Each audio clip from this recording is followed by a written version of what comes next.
반갑습니다. 송지준입니다. 영상을 보고 계시는 많은 분들이 윤석열 대통령의 탄핵만큼은 반드시 막자라고 하는 생각 갖고 계실 텐데요.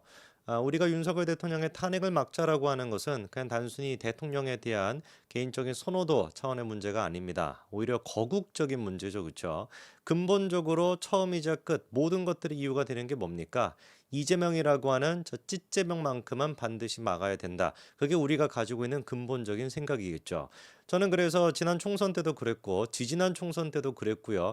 우리끼리 사본 오열해가지고 네가 진짜 보수냐, 네가 가짜 보수냐 이거를 가지고 싸우고 있는 거는 진짜 형편없는 짓거리라고 봅니다. 우리가 지금 차태고 포태고 뭐 이래가지고 뭐 남아 있는 게 있겠습니까? 남아 있는 거 하나라도 더 지금 막 주워가지고 조금이라도 힘을 보태도 모자를 파는데 우리끼리 서로 또 사분 오열해가지고 망하는 그 모습을 보고 있을 수 없습니다. 매번 그래서 제가 영상을 시작할 때마다 절대로 우리끼리 분열돼서는 안 된다. 그리고 다른 유튜버 분들도 제발 이제 좀 그만하시기 바랍니다. 언제까지 지금 우리가 막 그럴 상황입니까? 풍전등화 그 자체인데 풍전등화가 아니라 그냥 촛불 앞에서 후 불면 그냥 끝나는 그런 상황인데 언제까지 우리끼리 뭐 촛불을 갖다가 이 초심이 이게 맞냐 저게 맞냐 이렇게 따지고 있을 거냐고요. 제발 좀 정신 차리시기 바랍니다. 자, 오늘 저희가 그러면 얘기해 보고자 하는 것은 뭐냐? 대통령에 대한 탄핵만큼은 무조건 막아야 된다라고 말씀을 드렸는데 이번에 이제 그 윤석열 대통령이 사실상 탄핵을 해라 이런 식으로 이제 얘기가 나왔단 말이에요. 자진하야를 거부하고 탄핵을 해라라는 식으로 이제 입장이 나왔습니다. 도대체 그 이유가 무엇일까? 왜 도대체 자진하야를 하는 것이 아니라 탄핵을 하는 것이 오히려 낫다라는 것인지 그 이유를 우리가 좀 하나둘씩 생각해 봐야 될 것 같아요. 그런데 결론부터 말씀을 좀 드릴까요? 대통령께서 자진하야보다도 내가 탄핵이 되는 게 낫다라고 얘기한 이유는 쉽게 얘기해서 승부수를 던진 거다라고 보는 게 맞습니다. 물론 여기서 얘기하는 탄핵을 하라고 하는 게 헌재까지 가가지고 완벽하게 탄핵이 인용이 되는 거 그거를 얘기하는 게 아니라 국회에서 탄핵 소추안을 통과시키는 거 그거를 얘기하는 거죠, 그렇죠? 그러니까 대통령이 보시기에 선택지가 지금 두 개밖에 없었던 겁니다. 자진하야를 하든지 그래서 조기 대선이 열리든지 그게 아니라고 한다면 국회에서 탄핵 소추안을 통과시켜가지고 직무정지가 되든지 그 두 가지밖에 없는 것인데 둘 중에 놓고 봤을 때 뭐가 더 유리하다? 탄핵안이 통과되는 거, 소추안이 통과가 되는 게 더 유리하다라고 본 거예요. 그럼 그 이유가 뭔지를 우리가 몇 가지를 따져볼 수가 있는데 첫 번째 일단 중요한 것 같은 경우는 시간을 끈다라는 점에서 그게 더 유리하다는 겁니다. 제가 이제 뭐 영상마다 말씀을 드렸던 게 그거였죠. 우리 6개월만 버티자. 무조건 6개월만 버티자. 더도 말고 덜도 말고 일단 6개월만 버티자. 왜? 6개월 사이에 뭐가 나오게 되니까 찌재명에 대한 선거법 위반 2심 재판 결과가 나오게 되고 더 법원이 힘을 내가지고 으쌰으쌰 한다면 심지어 대법원 판결까지 또한 마찬가지로 나올 수가 있으니까 6개월만 버티자. 6개월 내에 2심 재판 결과가 나올 것은 불보듯 뻔합니다. 이거는 100%입니다. 그리고 2심 재판 결과가 똑같이 유죄가 나온다. 당선 무효가 나온다라는 것도 100%입니다. 왜? 이 재판부 자체도 상식적인 재판부거든요. 2심 재판을 맡고 있는 재판부도 손중성 검사가 1심에서 유죄를 받았다가 2심 가가지고 무죄로 뒤집혔죠. 그 손중성 검사의 무죄를 만들었던 재판 3명의 재판관이 고지고대로 정확하게 똑같이 이번에 뭘 맡습니까? 이재명의 선거법 위반 2심을 맡게 됩니다. 손중성 검사의 케이스도 상식적으로 봤던 분들이고요. 당연히 이재명의 케이스도 상식적으로 볼 수밖에 없죠. 그리고 2심 재판부가 이미 선포를 했습니다. 뭐라고? 최대한 3개월의 규칙을 지키겠다고. 그래서 지금 찌재명이가 어떤 식으로 버팅기고 있습니까? 최강욱이가 써먹었던 방식 폐문부제로서 재판이 시작이 된다. 그렇게 시작이 되기 위해서는 피의자인 이재명이가 문서를 받고 그거를 확인을 해줘야 되는데 그거를 안 받는 거예요. 문서를 갖다가 최강욱이 그딴 식으로 해가지고 2개월 가까이나 시간을 끌지 않았습니까? 국민의힘은 지금은 그거를 더 압박해야 돼요. 법원을 더 압박해가지고 강제적이라도 이게 재판이 시작될 수 있도록 만들어야 된다. 감히 어디서 건방지게 폐문부제라고 하는 말도 안 되는 그런 이유로 편지가 오는데 편지를 안 받았다 그래서 재판을 시작 안 하는 게 말이 되냐고요. 말도 안 되는 짓거리를 최강욱이 했고 그거를 용인해 주지 않았습니까? 심지어. 그 일이 다시는 없도록 이번에 국민의힘이 나서가지고 법원을 더 압박하고 압박하라는 것도 뭐 다른 게 아니라 법대로 해라 상식적으로 해라 이렇게 해가지고 이재명에 대한 2심 재판을 빠르게 만들어내야 됩니다. 그러면 2심 재판에서도 당선 무효가 나온다. 그러면 이재명이가 설령 대권 후보가 된다라고 할지라도 상당히 입지가 좁아질 수밖에 없고요. 그리고 지금 많은 법학자들이 얘기하는 게 뭡니까? 대통령 같은 경우는 내란이나 외란 이거와 관련돼가지고 형사 소추가 되지 않는다. 소추가 되지 않는다라는 것은 기소가 되지 않는다라는 뜻이거든요. 기소가 되지 않는다라는 것은 헌법에서 그렇게 보장하고 있지만 이미 재판 중인 그 재판이 멈춘다라는 얘기는 없어요. 그렇기 때문에 선거법 위반해서 2심이 나오고 재수가 없어가지고 찌재명이가 대통령이 되는 한이 있다라고 해도 대법원 판결이 대통령 되고 난 뒤에 나와가지고 이재명의 대통령직이 취소가 될 수 있는 그런 초유의 사태가 또 발생할 수도 있습니다. 그러니까 뭐가 됐든지 간에 제일 중요한 거는 6개월만 버티자라는 것이고, 그렇게 시간을 버틴다라는 맥락에서 대통령이 탄핵이 되는 것이 오히려 어떻다, 그 탄핵안이 소추가 이제 된다라는 거, 소추가 통과가 된다라는 것이 오히려 어떻다, 조기 하야를 해가지고 사실상 조기 대선이 열리는 것보다 시간 끄는데 낫다라고 판단했을 수 있고요.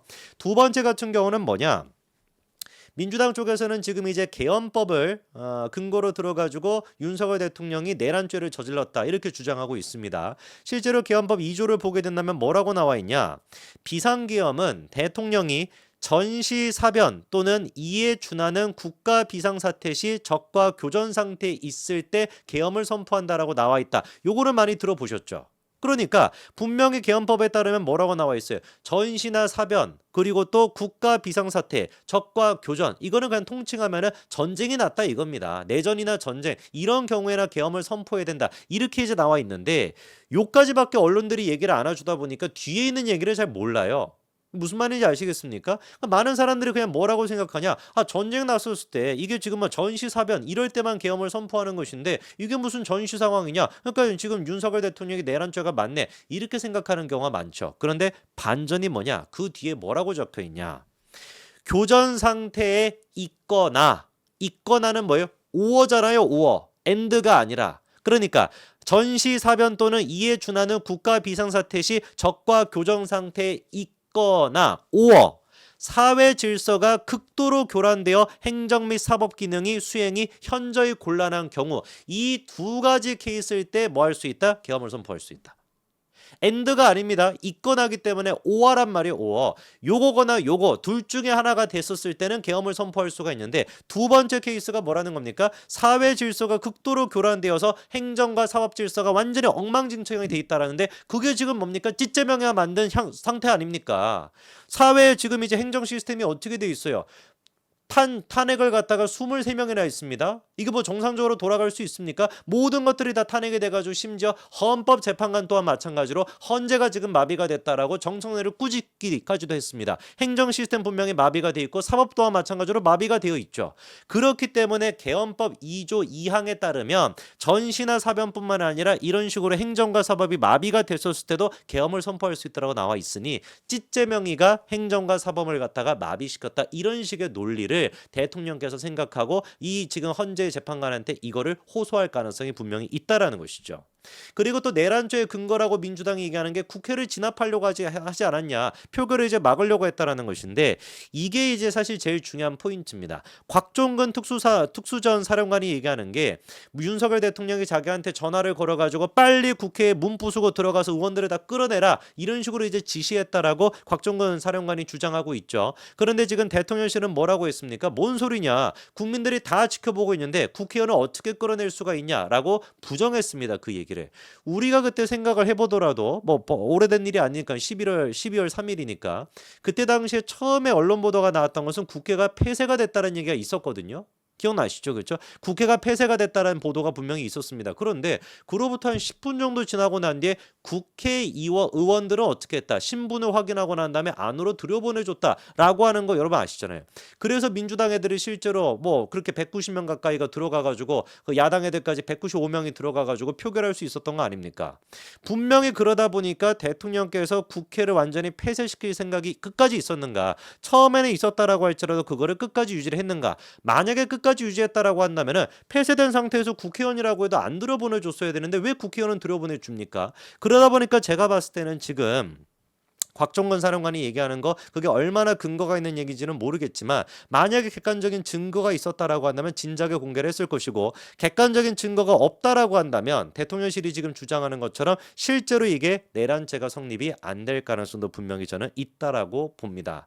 유일하게 지금 남아있는 또 절차적인 문제가 통고가 되지 않았다. 계엄이 그렇게 선포가 되고 국회에 통고가 돼야 되는데 통고가 되지 않았다라는 것인데, 통고는 안 됐다라고 통고라는 게 그냥 뭐 보고를 한다는 뜻인데요. 보고가 안 됐다라고 해도 국회가 어떻게 했습니까? 의결을 했잖아요, 실제로. 그렇지 않습니까? 통과가 안 됐다라는 게 성립이 되려면 의결조차도 못했어야 되는 것인데 통과와 상관없이 국회에서 의결까지 했으니까 이것도 제가 봤을 때는 절차적 하자가 그렇게까지 법적으로 설득력이 없을 수도 있다라는 거죠. 종합을 해봤을 때 대통령이 이번에 탄핵소추안이 국회에서 통과가 되는 것이 두 가지 측면에서 더 낫다라고 판단했던 것 같아요. 하나는 시간을 더 끌 수가 있다라는 거. 그다음에 이제 두 번째 같은 경우는 법리적으로 뭔가 이거를 따져볼 만한 요소가 분명히 있다. 그리고 시간 끄는 측면에서 이제 헌법재판관이 6명이라는 것도 분명히 들어가 있겠죠. 그렇죠? 일곱 번째 헌법재판관을 임명하려면 대통령이 임명하던가 해야 되는데 아니면 권한대행이 임명해야 되는데 한덕수도 지금 탄핵시키겠다라는 거 아닙니까? 그러면 이게 세월아 내월아 당연히 지속이 될 수밖에 없겠죠. 그렇죠? 이런 점들을 종합해가지고 탄핵소추안이 국회에서 통과가 되는 게 더 낫다고 대통령은 지금 판단한 것 같습니다. 이 결과가 어떻게 될지는 한번 지켜봐야 되겠습니다만 분명히 객관적인 입장에서 봤었을 때 법적으로 이게 옳았는지 글렀는지 이 부분에 대해서는 법리적으로 따질 수 있어야 됩니다. 감정에 휩싸여서 하는 것이 아니라. 여기까지 말씀드리겠습니다. 감사합니다.